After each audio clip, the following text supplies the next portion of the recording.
Hi everyone, welcome back to my channel. On this episode, I'll be discussing on advocacy, how to advocate for your child. Now, this video is not intended to bash any professional, but I am here to educate you on how you can advocate for your child to receive all the services that he or she needs. All right, let's get into it. If you're new here, please subscribe and share and also comment. I would like to hear from you. Okay, let's go on. One important thing that I've learned on my journey with my children is that you have to be able to stand up and advocate for your child. No one is going to do that for you. As a parent, you are your child's advocate, especially if they are young. You are the only advocate for your child. One of the things I'll be sharing with you is that most especially if you are new, to advocating for your child, you need to learn a couple of things. And I'll be highlighting some very important points in this video. At the beginning or at the onset, when your child starts preschool or start a preschool disability program, whichever your child is eligible for, your child study team will provide you with what we call PRIZE, Parental Rights in Special Education. Please make sure that you read that booklet or PDF from front to back, from beginning to the end. That PRIZE booklet or PDF explain your rights as a parent in special education. Please make sure you read it. And it's very easy. You can either Google it or request for it, but most times the school district will provide you with the PRIZE. The next thing I'll be moving on to is to make sure you do your research. Please make sure you research everything. Ask questions. Seek out for support groups. Join support groups. Those groups can help you and support you in advocating for your child. When Daniel was growing up, like I shared with you in my previous video, I was a novice. I had no idea what everyone was doing. But the only thing that I noticed with my school district at that time was that they would keep calling me back and forth about Daniel's behavior. It was really challenging at that time. So, I was working close to this particular school where my child was. And the child study team will call me for meetings, back and forth every time. I couldn't focus even on my job until I was able to talk to my mentor, who is the founder of the support group which I belong to. The first thing that my mentor mentioned to me was that, look, you have to move out of that school district. It didn't really sink in really well at that time because I was thinking about, why do I need to move out, right? Until a few months down the line that I went for a particular meeting, and my son's teacher actually called me in private and said, look, Mom, I have to tell you the truth. We have a lot of people here who are seeking for services.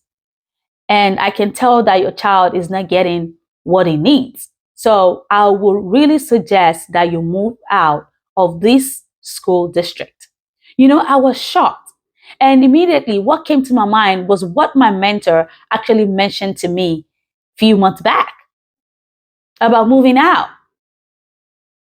So as soon as the teacher told me that, she also explained that, she gave me some suggestions about where to move to in my state. But what she said to me was that, you can move down south where you have lesser people and they're able to provide the services that are available for your child without you struggling for the services.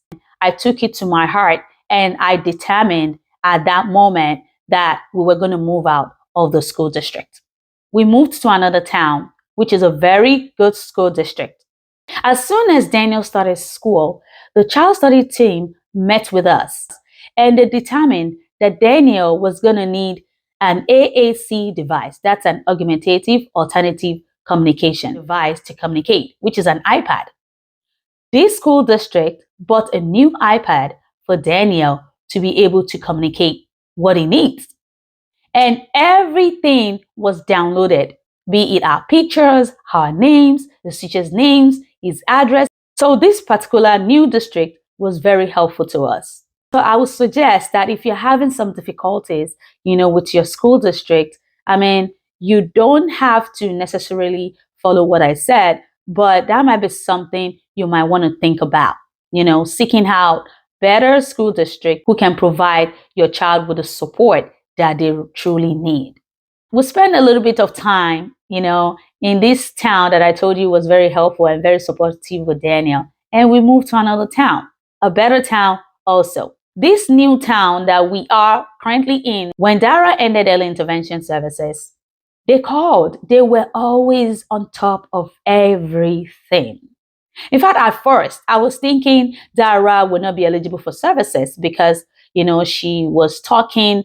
But, when I mentioned to them my concern about Dara, they saw a little bit of her behavior too, while, they were evaluating her at the initial before starting school. So they were ready to support, Dara, and they provided her with all the services that she needs. So it's very important that you think about the school district where you are right now. Ask questions if they are providing you with the services that your child needs. Moving on, I would suggest that you also keep all communication records. Now, keeping all communication records is very important so that you are able to make references when you send emails out. Please make sure that you're sending emails and checking in, not phone calls. You can easily track emails compared to phone calls. So I would suggest that you keep all communication records, for references, and also, as something that you can easily track when you're having a meeting. I hope you're enjoying this video. Please subscribe to this channel. I'll give you a second to do that. Okay, thank you for doing that. Now let's move on. Another thing that I will suggest to you is to communicate with your child's teacher. Text, email, and also check in to know how your child is doing in school. Make sure that they are also following what is written in that IEP, which is Individualized Education Program. Because your IEP must have a SMART goal. So you want to be sure that they're following through with what they have in that IEP. I will also suggest that you find resources that can be helpful to you and your child. There are other outpatient resources that you can look into, be it outpatient speech, outpatient OT, outpatient PT, if necessary for your child, so that you're not only depending on the school district to provide you with the services that your child needs.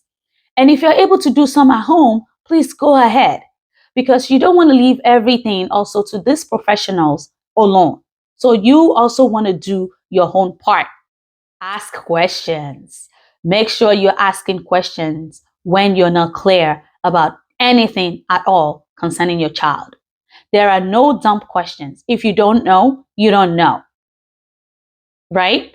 So make sure that you're asking questions or you're seeking for clarifications from, your teacher or your child study team. Whoever is available to answer your questions, please go ahead, and I'm sure they'll be more than happy to answer those questions. I've mentioned at the beginning of this video the importance of you having a support group. The support group is also so that you can hear what other people have done for their child, especially the ones with grown-up children. You want to know what they've tried, what has worked, and what has not worked for them. So it's important that you belong to a support group, or you belong to a special education parents advocacy group, which is called CPAG in your school district. There has to be one in your school district by law. And lastly, I want to also suggest to you that you make sure that you attend the meetings, be it parent-teachers conferences or IEP meetings. Those are important meetings you don't want to miss. And make sure that prior to this meeting, you ask for your child's IEP, so that will give you enough time to read through and write down your questions. Most school districts will provide you with this IEP few days prior to this meeting.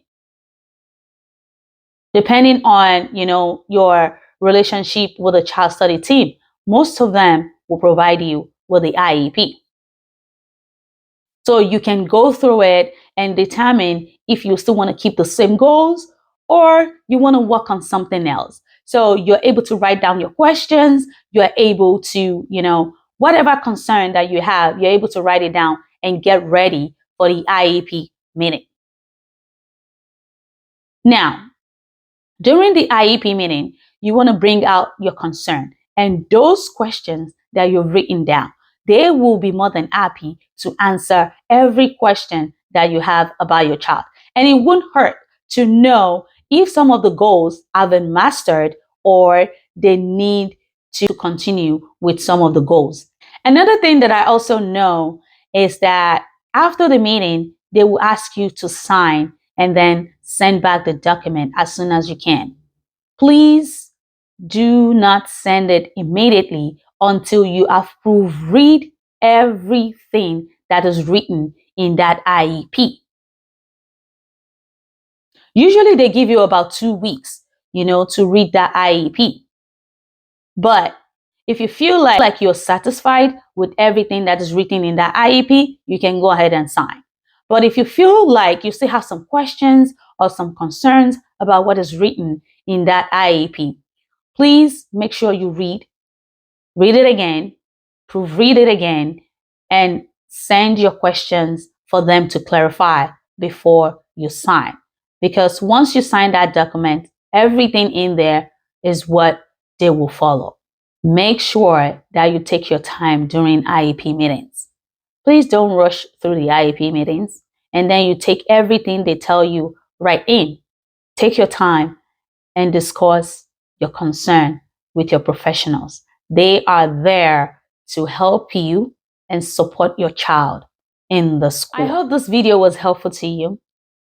Please let me know if you have done either of these things that I've mentioned, if you've tried it before, or you're in the process, or you're still working on it. Please feel free to share, like, comment, and if you have any question, kindly reach out, or you can ask your question in the comment section. Thank you so much for being here. I hope you have a great day. Bye-bye.